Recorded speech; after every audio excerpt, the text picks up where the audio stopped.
yang ingin memanfaatkan gerakan ini untuk menghalau lawan-lawan politiknya tanpa mengotori tangannya sendiri.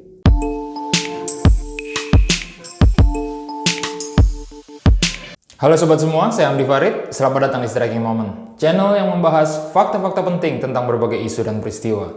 Dan masih dalam tema G30S, kali ini saya akan mengajak Anda membahas siapa saja yang mengetahui rencana G30S dan agenda-agenda konspirasi yang ada di balik peristiwa tersebut. Keep watching. Banyak orang mengatakan bahwa Maijen Soeharto sudah mengetahui rencana G30S. Tapi sebenarnya, apakah hanya Pak Harto yang memiliki pengetahuan tentang gerakan ini? Apakah pihak-pihak lain tidak ada yang tahu? Karena orang-orang yang menjadi korban dalam peristiwa ini adalah para petinggi militer yang pastinya sudah akrab dengan berbagai informasi rahasia, termasuk yang membahayakan negara. Bahkan Maijen S. Parman adalah asisten 1 Menteri Panglima Angkatan Darat yang mengepalai bidang intelijen. Selain itu, G30S bukan sebuah peristiwa yang tiba-tiba terjadi. Saat itu telah berkembang peristiwa-peristiwa yang mengarah pada terjadinya sebuah prahara besar. Dalam video kali ini, kita akan telusuri siapa saja yang memiliki pengetahuan terhadap gerakan ini dan mencoba memetakan siapa di antara mereka yang memiliki kepentingan atau agenda konspirasi tersendiri terhadap rencana gerakan tersebut.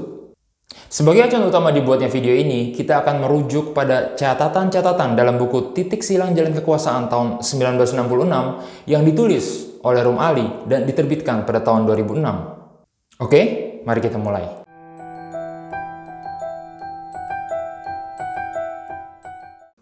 Jenderal Abdul Haris Nasution.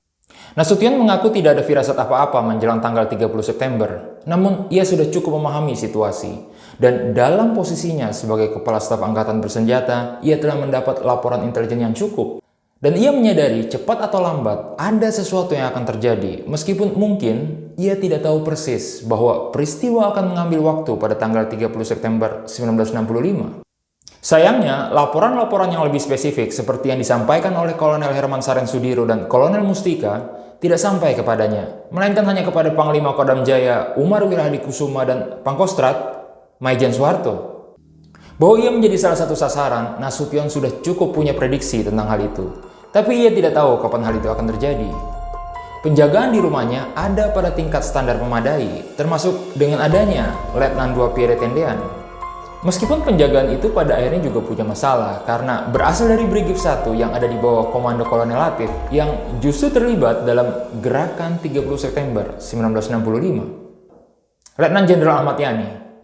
Pada 30 September malam itu, Yani sadar betul tentang adanya satu rencana penculikan terhadap sejumlah jenderal sesuai laporan intelijen yang dengan gencar masuk kepadanya. Namun, ia tidak tahu kapan itu akan terjadi. Yang menjadi tanda tanya, kenapa ia menyuruh pulang satuan Tomat Para yang malam itu justru merupakan penguatan pengawalan di rumahnya. Agaknya ia menganggap pengawalan reguler yang ada sudah cukup memadai. Selain bahwa ia pun telah mengetahui tindak tanduk Komandan Polisi Militer Brigjen Sudirgo yang di hari-hari terakhir justru diisukan akan memimpin gerakan penculikan ini. Pada siang harinya, Ahmad Yani pulang dengan riang dan cerah dari kantornya seperti yang dituturkan putra-putrinya.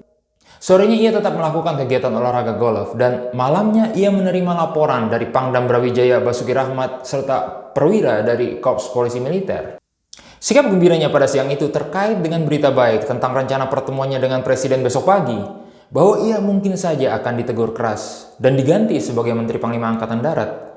Namun ada informasi bahwa ia akan naik ke satu posisi yang lebih tinggi, walau posisi baru itu tidak punya nilai komando dan akses kepada pasukan.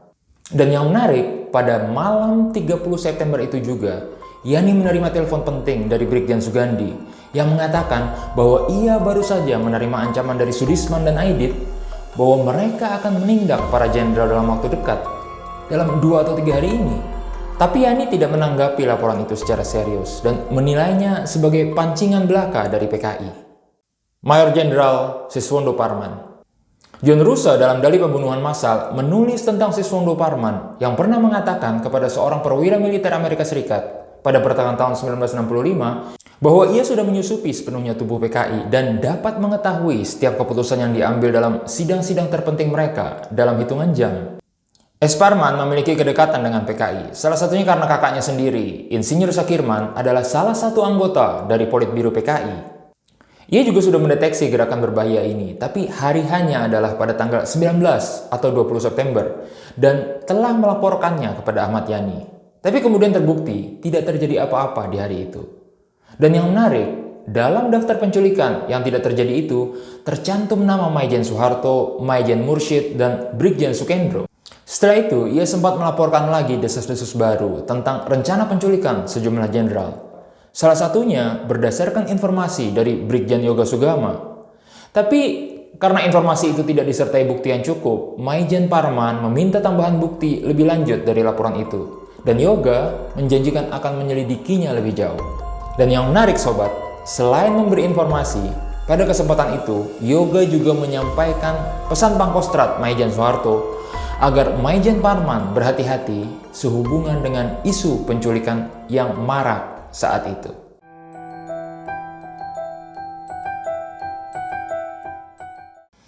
Sampai di sini, baik Aha Nasution, Ahmad Yani, maupun Siswondo Parman sebenarnya telah memiliki pengetahuan yang cukup tentang kemungkinan gerakan berbahaya ini. Tapi tidak ada yang pernah menindaklanjuti informasi tersebut secara serius, misalnya dengan mempersiapkan langkah antisipasi atau memperkuat pengamanan di rumah masing-masing. Dan menurut Rum Ali, hal itu terjadi kemungkinan karena mereka kurang tanggap atau terlalu percaya diri bahwa PKI tidak mungkin berani melakukan hal itu.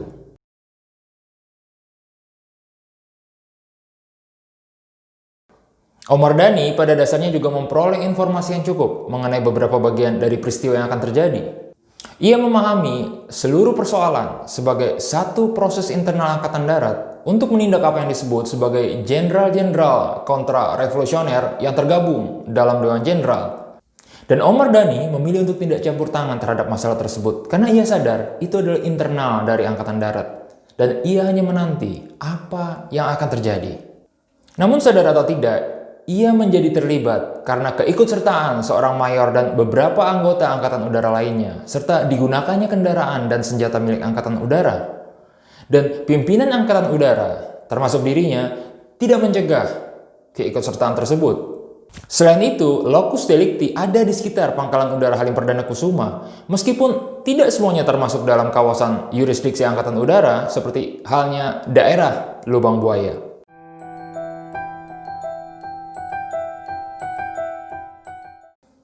Presiden Soekarno. Bung Besar memiliki bekal pengetahuan tentang adanya satu gerakan dari sekelompok perwira yang bertujuan menindak sejumlah perwira lainnya di Angkatan Darat yang dianggap akan melakukan kudeta terhadap dirinya sebagai seorang presiden. Dan menurut penelusuran Rum Ali, Bung Karno sendiri yang memerintahkan penindakan para jenderal itu kepada Brigjen Sabur, Brigjen Sunario, dan Brigjen Sudirgo. Tapi memang menarik bahwa yang kemudian tampil bertindak adalah pasukan yang dikoordinasi oleh Brigjen Suparjo, Kolonel Latif, dan Letnan Kolonel Untung yang tidak ikut dalam kesibukan melapor-melapor pada hari-hari menjelang tanggal 30 September.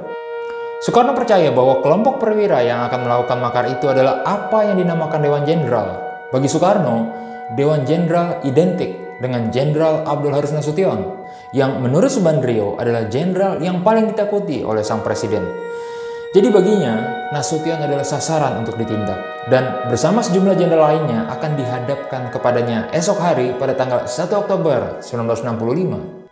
Ada kemungkinan Soekarno tidak cukup menyadari bahwa Ahmad Yani yang sebenarnya adalah satu di antara anak emasnya menjadi salah satu sasaran dari gerakan. Karena untuk Yani, Soekarno sebenarnya sudah memiliki solusi tersendiri. Keberatan Soekarno terhadap Yani hanyalah bahwa ia seringkali terlalu terpengaruh oleh Nasution. Bahwa akan terjadi pembunuhan, kemungkinan besar adalah di luar keinginan Soekarno. Menurut Laksamana Madya Laut Purnawirawan Mursalin Daeng Mamangung, Soekarno pada hakikatnya tidak tahan melihat darah mengalir. Mursalin tidak yakin bila satu perintah pembunuhan keluar dari mulut Soekarno. Artinya bisa ditafsirkan bahwa ungkapan-ungkapan Soekarno tentang pertumpahan darah di antara sesama saudara kalau perlu demi perjuangan lebih cenderung sebagai ungkapan romantik belaka dari Soekarno mengenai revolusi. Dan jangankan Soekarno, bagi Brigjen Suparjo maupun Kolonel Latif pun, hal itu di luar dugaan. Perintah yang menyebabkan darah mengalir berasal dari Letnan Kolonel Untung kepada Letnan Satudul Arif yang kemudian memperkuatnya lagi ke bawah sebagai pilihan utama. Namun dalam persidangan Mahmilub atas dirinya, Letnan Kolonel Untung membantah dan mengaku ia hanya bermaksud menangkap dan menghadapkan para jenderal kepada pemimpin besar revolusi. Letkol Untung menunjuk anggota Biro Khusus PKI Syam Kamaruzzaman sebagai pemberi perintah eksekusi. Ketua Sesi PKI Dipa Nusantara Aidit. Aidit mengetahui adanya rencana gerakan internal Angkatan Darat yang melibatkan Letnan Kolonel Untung Syamsuri dan kawan-kawan, dan ia siap memetik keuntungan dari gerakan itu. Tapi ia bukanlah pada garis pertama persoalan maupun perencanaan. Kendali bukan pada tangan Aidit, itu menjadi tugas Biro Khusus di bawah Syam, yang diketahuinya ikut berperan untuk mendorong gerakan internal tersebut. Aidit tidak punya kontak khusus dan langsung dengan perwira pelaku gerakan, baik itu Letnan Kolonel Untung, Brigjen Suparjo, Kolonel Latif maupun Mayor Suyono. Dan tampaknya Syam tidak memberi gambaran detail kecuali rumus didahului atau mendahului. Dalam rangka mendahului, sepanjang informasi dari Syam, kebetulan ada perwira yang tidak puas dan akan melakukan gerakan internal melawan kelompok yang dinamakan Dewan Jenderal. Mendengar informasi itu, Aidit menyetujui, mendukung, dan menganggapnya sebagai satu jalan keluar. Tanpa perlu mengotori tangan sendiri secara langsung, rival dalam pergulatan kekuasaan di sekitar Soekarno bisa ditundukkan. Dan dari Soekarno sendiri pun ada jaminan bahwa pimpinan Angkatan Darat yang baru tidak dari kalangan perwira yang menempatkan PKI sebagai musuh. Tapi belakangan, Ketua Komite Daerah PKI Jawa Barat Ismail Bakri mengungkapkan bahwa sebenarnya PKI sudah memiliki rencana sendiri dan bukan pada tanggal 30 September. Aidit memiliki rencana dalam bentuk dan cara yang lain dan bersifat jangka panjang.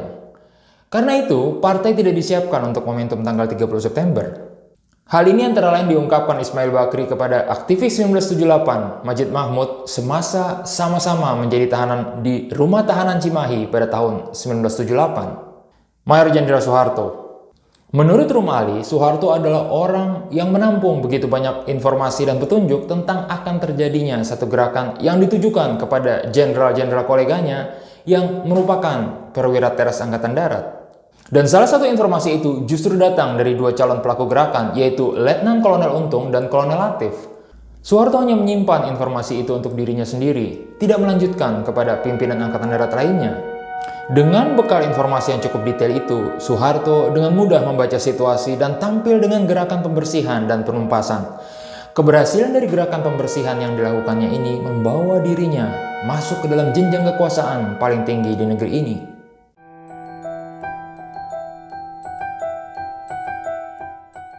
Dari penelusuran sejarah yang bersumber pada buku Rumali ini, kita bisa melihat bahwa beberapa pihak memiliki agenda tersendiri dari peristiwa ini, yang menunjukkan adanya benang merah konspirasi berlapis konspirasi.